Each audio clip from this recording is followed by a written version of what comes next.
యుద్ధం అందరూ లైట్ తీసుకున్నాం. నిన్న నరేంద్ర మోడీ మాట్లాడాక అర్థమైంది కదా దాని తీవ్రత ఎట్లా ఉంటుంది అన్నటువంటిది. మన దేశంలో ఆ ప్రభావాన్ని తగ్గిస్తున్న ప్రపంచం అంతా తీవ్రత ఉంది. మనకు కూడా ఆ ప్రభావాన్ని తగ్గించడం కోసం మన తోడడుగుతున్నారు. అయితే యుద్ధం ముదురుతోంది, పాకాన పడబోతోంది. ఇంతవరకు గ్రౌండ్ ఇన్వేజన్ అంటే భూమి మీద యుద్ధానికి అమెరికా ధైర్యం చేయలా, ఇజ్రాయెల్ ధైర్యం చేయలేదు. కర్గ్ దీవుల మీదన దాడి చేస్తారని చెప్పేసి అక్కడ ఆల్రెడీ మైన్స్ను కూడా పెట్టినటువంటి పరిస్థితి ఉంది.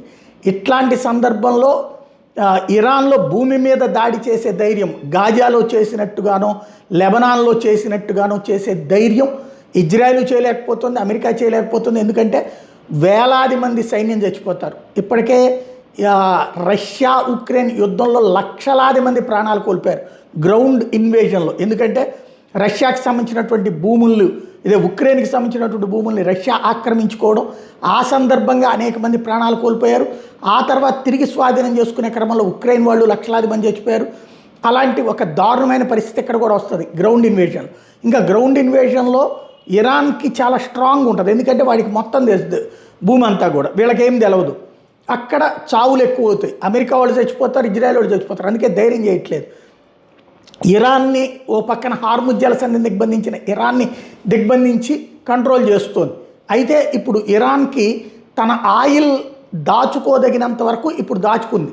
ఇంకా దాచే ప్లేస్ లేదు దానికి. దాంతో సముద్రంలో పారబోస్తుంది.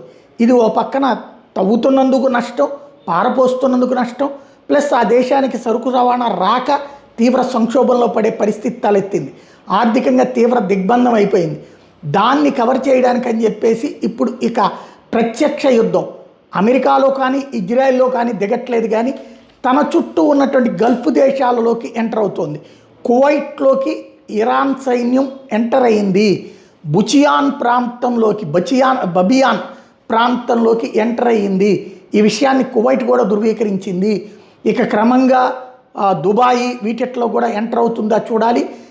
సైన్యం భూమి మీద నుంచి వెళ్ళి దాడులు చేసేటటువంటి శక్తి ఇరాన్ సైన్యానికి బాగానే ఉంది.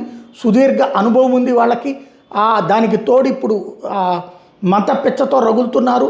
ఇంకో పక్కన ముక్తజా కొమైని ఆర్డర్ వేశాడన్నటువంటి ప్రచారం కూడా జరుగుతోంది. అందుకనినే ఇన్వేజన్ ప్రారంభమైందన్నటువంటి ప్రచారం కూడా జరుగుతోంది.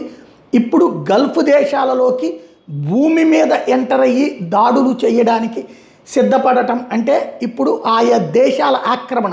ఒకప్పుడు కువైట్ని ఆక్రమించుకున్నటువంటి ఇరాక్ లాగా ఇప్పుడు ఇరాన్ ఆక్రమించుకుంటుందా? అప్పట్లో కువైట్ ఆక్రమణ నుంచి విడిపించడం కోసం ఇరాన్ అమెరికాకి సాయం చేసి ఇరాన్ అమెరికా కలిసి కువైట్ని విడిపించి అప్పజెప్పినాయి. కువైట్ పాలన ఇప్పుడు నడుస్తోంది. ఆ కువైట్లోకి ఎంటర్ అయ్యారంటే ఆ తర్వాత నిదానంగా మిగతా దేశాల్లో కూడా ఎంటర్ అవుతారు. ఏకకాలంలో అన్ని గల్ఫ్ దేశాల్లో కూడా ఎంటర్ అవుతారన్నటువంటి ప్రచారం జరుగుతోంది. ఇది చాలా సీరియస్ అంశం. దీని మీద అమెరికా కూడా తీవ్రంగా స్పందించింది.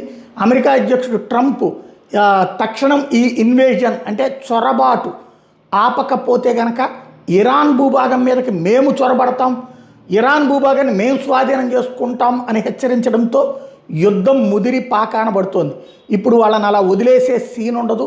వదిలేస్తే వీళ్ళకి సమస్య, అమెరికా ఇజ్రాయెల్కి. వదలకపోతే వాళ్ళకి సమస్య ఇరాన్కి. దానికి తోడు ఇప్పటికే ఇజ్రాయెల్కి సంబంధించిన ఐరన్ డోమ్ని కూల్చేశాం కాబట్టి ఇక ఇజ్రాయెల్ కూడా వెనకాడుతుంది అనేటటువంటి ధైర్యంతో చేస్తున్నటువంటి విధంగా కనబడుతోంది.